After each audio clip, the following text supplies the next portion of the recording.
के 8वें एडिशन का ऐलान हो चुका है। इस बार अलग अलग कैटेगरीज में अचीवमेंट और कंट्रीब्यूशन को देखते हुए 18 अवार्ड दिए जाएंगे। दिल्ली के मंडी हाउस स्थित श्री राम सेंटर में 28 अक्टूबर को शाम 5 बजे अवार्ड सेरेमनी और प्रोग्राम होगा। जम्मू कश्मीर के कल्चर, कला और संस्कृति को बचाए रखने और संभालने संवारने के लिए काम करने वाली हार्मनी कल्चर फाउंडेशन की ओर से दिए जाने वाले हार्मनी इंडिया अवार्ड्स एडिशन खास होने वाले हैं। इस बार कई अवार्ड कैटेगरी को बनाया गया है, जिसके कारण अलग अलग फील्ड में कंट्रीब्यूशन और अचीवमेंट के 18 अवार्ड दिए जाएंगे। शमीम देव आजाद, डॉक्टर द्रक्षा अंद्राबी, जितेंद्र सिंह शिंटी और दीगर को अवार्ड दिए जाएंगे। हार्मनी कल्चर फाउंडेशन के डायरेक्टर और मशहूर म्यूजिशियन सौरभ जाड़ू ने बताया कि इस बार कई नए कैटेगरी अवार्ड्स के लिए भी ऐड की गई हैं।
हमारे साथ हैं जाने माने म्यूजिशियन और हार्मनी इंडिया के डायरेक्टर सौरभ जाड़ू जी।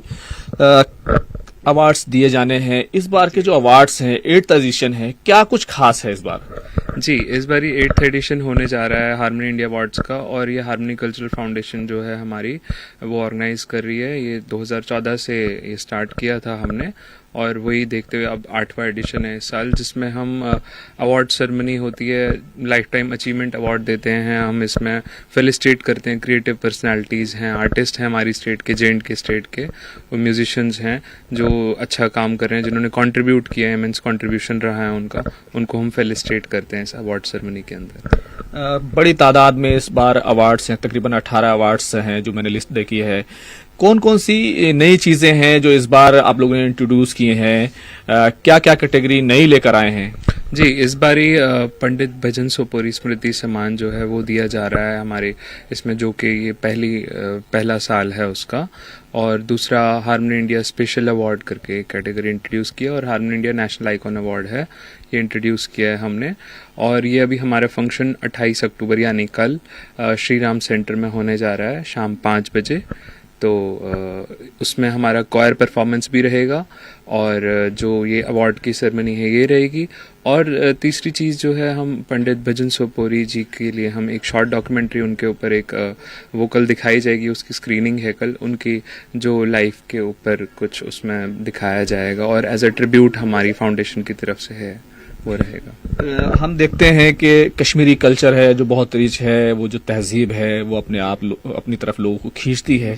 तो कल जो तमाम लोग आएंगे, जो तमाम लोग देखने के लिए आएंगे, अवार्ड्स लेने के लिए आएंगे, उनके लिए कल आपने क्या जो है वहाँ पेशकश रखी है? जी, जैसे मैंने आपको बताया हमारी कॉयर परफॉर्मेंसेज हैं, तो कॉयर परफॉर्मेंस के अंदर हमारा जो प्रेजेंटेशन रहेगा वो दीनानाथ नादिम जी हैं, जो हमारे स्टेट के बहुत ही लेजेंडरी राइटर रहे हैं। उनकी 2 पोएम्स हैं वो हम प्रेजेंट करेंगे कल। पहली मिछम आश पगच पगा शोले दुनिया, जो कि वर्ल्ड वॉर 2 के बैकग्राउंड में रखा था, उसका जो स्टोरी था 1950s में लिखा गया है। और सोन वतन यानी हमारी मातृभूमि, ये सोन वतन जो है हमने जो अहमदाबाद बाद में हमारा क्वायर का जब इनॉग्रेशन, इसका आज़ादी का अमृत महोत्सव का इनॉग्रेशन हुआ था, तो हमारे क्वायर ने वहाँ पे भी पहली बार प्रेजेंट किया था ये लाइव ऑन स्टेज, और दूसरी बार ये अब कल ये प्रेजेंट होने जा रहा है। तो ये कल्चर, ये पूरा जो हमारा कश्मीर का कल्चर है, कश्मीर की ब्यूटी है, सोन वतन, तो पूरा वो डिस्क्राइब करता है। और जो नादिम साहब का मिछम आश पगहिच है, वो होप और फियर के ऊपर एक पोएम बेस्ड है, जो कि कल आपको जो प्रोग्राम में हम दिखाने वाले हैं। तो ये हमारा जो कश्मीर का लैंग्वेज है स्पेशली, जिसके लिए हमारा फाउंडेशन काम कर रहा है, और हम लोग भी, मैं खुद एज एन आर्टिस्ट बहुत ज़्यादा जोर देता हूँ इस चीज़ के ऊपर कि लैंग्वेज प्रिजर्व हो, हमारी कश्मीरी लैंग्वेज। तो ये उसके लिए एक हमारा एक प्रेजेंटेशन रहेगा। बहुत सारे लोगों को अवार्ड्स के लिए चुना गया है, तो कुछ बड़े नाम, कुछ बड़ी शख्सियात जिनको आप बुला रहे हैं कल अवार्ड से सम्मानित कर रहे हैं उन्हें। जी, पहला तो जो ये अवार्ड की जो नॉमिनेशन प्रोसीजर होता है, अवार्ड जिससे सिलेक्ट होते हैं, उसके अंदर जो है शमीम आज़ाद जी हैं, उनको पंडित भजन सोपोरी स्मृति सम्मान जो पहला कल होने जा रहा है, उनको कॉन्फर करेंगे उनको। और स्पेशल अवार्ड में जो है डॉक्टर दरख्शन अंद्राबी हैं, उनके सोशल और लिटरेचर वर्क के लिए उनको फेलिसिटेट किया जाएगा। ऑर्गेनाइजेशन है शहीद भगत Singh Seva Dal, represented by doctor Jitendra Singh Shunty ji, जिन्होंने कोविड, आप जानते हैं कोविड के टाइम में कितना उनका इमेंस कंट्रीब्यूशन रहा है।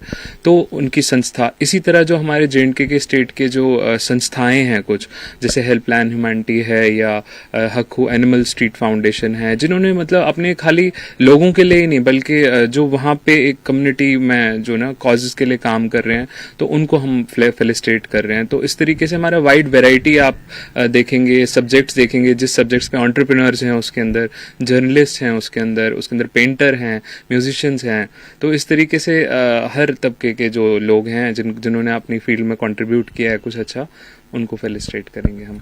बहुत बहुत शुक्रिया। कैमरामैन नरेश सैनी के साथ Khurram Shahzad, news 18 Delhi. T20 world cup में भारतीय क्रिकेट टीम का शानदार प्रदर्शन लगातार जारी है। भारत ने अपने दूसरे मैच में नीदरलैंड्स के खिलाफ 56 रनों से जीत हासिल की। यह टूर्नामेंट में भारत की लगातार दूसरी जीत है। पहले बल्लेबाजी करते हुए भारतीय टीम ने 2 विकेट के नुकसान पर 179 रनों का बड़ा स्कोर खड़ा किया था। जवाब में नीदरलैंड के बल्लेबाज दबाव में बिखर गए और केवल 123 रन ही बना सके। पहले बल्लेबाजी करते हुए भारत ने रोहित शर्मा, विराट कोहली और सूर्य कुमार यादव की शानदार बल्लेबाजी की बदौलत 179 रनों का बड़ा स्कोर खड़ा किया। तीनों बल्लेबाजों ने अर्धशतक लगाए। बड़े लक्ष्य का पीछा करने उतरी नीदरलैंड्स की टीम शुरुआत से ही दबाव में दिखी। पावर प्ले में डच टीम केवल 27 रन ही बना सकी थी और उन्होंने 2 विकेट भी गंवा दिए थे। बीच के ओवर्स में भारतीय स्पिनर्स ने शानदार काम किया और नीदरलैंड को कोई मौका नहीं दिया। अक्षर पटेल ने 4 ओवर में 18 और रविचंद्रन अश्विन ने 4 ओवर में 21 रन खर्च करते हुए 2-2 विकेट अपने नाम किए। तो उधर भारतीय क्रिकेट कंट्रोल बोर्ड ने गुरुवार को ऐतिहासिक फैसला किया है। महिला और पुरुष खिलाड़ियों को बराबर मैच फीस मिलेगी। बीसीसीआई के सचिव जय शाह ने ट्वीट कर इसकी जानकारी दी। उन्होंने कहा कि हम महिला और पुरुष खिलाड़ियों के बीच भेदभाव को खत्म करने की ओर बढ़ रहे हैं। जय शाह ने कहा कि बीसीसीआई महिला खिलाड़ियों के लिए वेतन एक्टिविटी पॉलिसी लागू कर रही है। हम महिला क्रिकेटर्स के लिए वेतन इक्विटी नीति लागू कर रहे हैं। पुरुष और महिला क्रिकेटर दोनों के लिए मैच फीस सामान्य होगी, क्योंकि हम क्रिकेट में लैंगिक समानता के एक नए युग में प्रवेश कर रहे हैं। जय शाह ने कहा कि महिला क्रिकेटरों को उनके पुरुष समकक्षों के समान मैच फीस का भुगतान किया जाएगा। टेस्ट मैच के लिए 15 लाख रुपये, वनडे के लिए 6 लाख रुपये और T20 के लिए 3 लाख